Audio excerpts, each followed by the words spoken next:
everyone, it's Maureen. I'm back with a new video this week, and I want to share with you how I got started sewing. This is complicated to say because I have always loved clothes, always loved experimenting with shapes and making things for my dolls, taking old jeans and turning them into skirts and things like that. And I was just always a creative person growing up. And I think it's in my veins because my aunt who passed away, she was very much into that. And then also my grandmother on my paternal side was also really into that as well by most accounts. Unfortunately, I never got to meet her, so I can't really say either way, but that's kind of what I've been told. And so I think it's something that comes naturally for me, but you can say also that I learned all the technical skills and possibly just some of the background to sewing in a clothing design class that I took in high school. And I'm gonna let you in on a secret. Actually, it's not even a secret. It's probably the worst kept secret ever. I averaged a C in that class and I had no patience for it. I just didn't understand why certain things had to be a certain way. What is a facing? Why do I have to do right sides together? It's like I would see the shapes and understand how it turns into a top, but why do I need to sew it this way? That was kind of always my conundrum. And then I, didn't quite understand what bias meant and selvage edges. I was just kind of all over the place. And I don't think I really had a teacher that possibly had the patience for me either. Regardless of that C grade that I got, I would pick up sewing, throughout the years. I bought a sewing machine in 2015. It was my first at-home domestic sewing machine, which I still have in this closet back here. I just, started sewing little things here and there, and I actually had an Etsy shop where I would actually make different types of coin pouches and key fobs and all sorts of things that were just smaller accessory items and whatnot. And it was actually pretty successful. And then I took it from Etsy to local craft fairs. And I mean, it was a hustle. I'm not even gonna lie to you, but I discovered an online sewing community on Instagram that liked making clothes. And I had always wanted to make clothes, and I didn't even realize that I had it in me to make clothes. I thought that my range was just small accessories. And so to realize this community and to realize that I can enhance my skills through making clothes and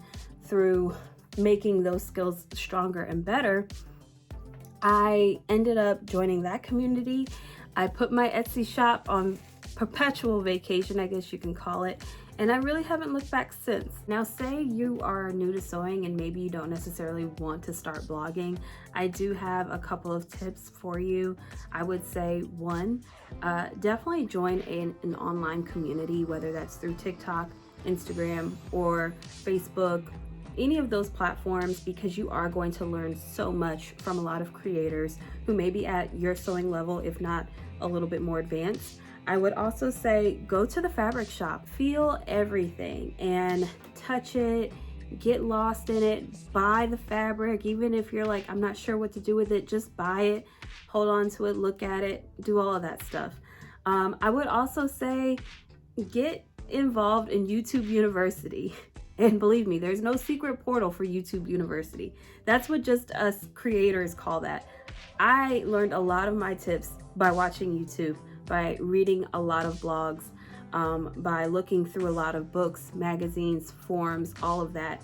And there's a lot of free information out there that you may not even realize is just at your fingertips with just a quick search.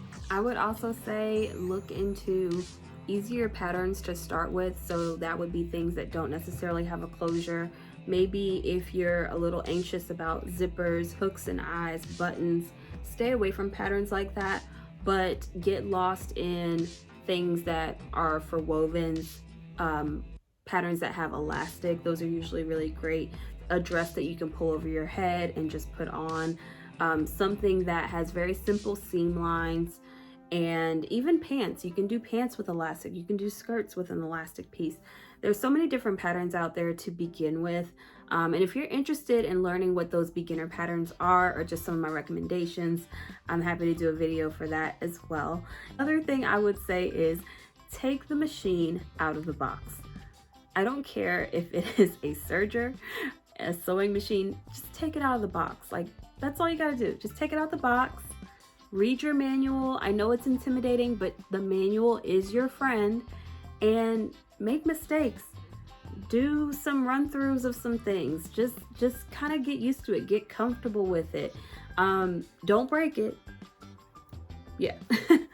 In that same vein about sewing machines, I would also say maybe you don't invest in the most expensive one. You don't want to get like the Bentley or Mercedes-Benz of sewing machines and then you're kind of overwhelmed by all of the functions. I would say start with something that's like a Brother or a Singer that you can find at Joann's or Walmart, or even on Amazon. That is like, my limit would be less than 200. And if you want something that is super basic that you can learn on, less than $180.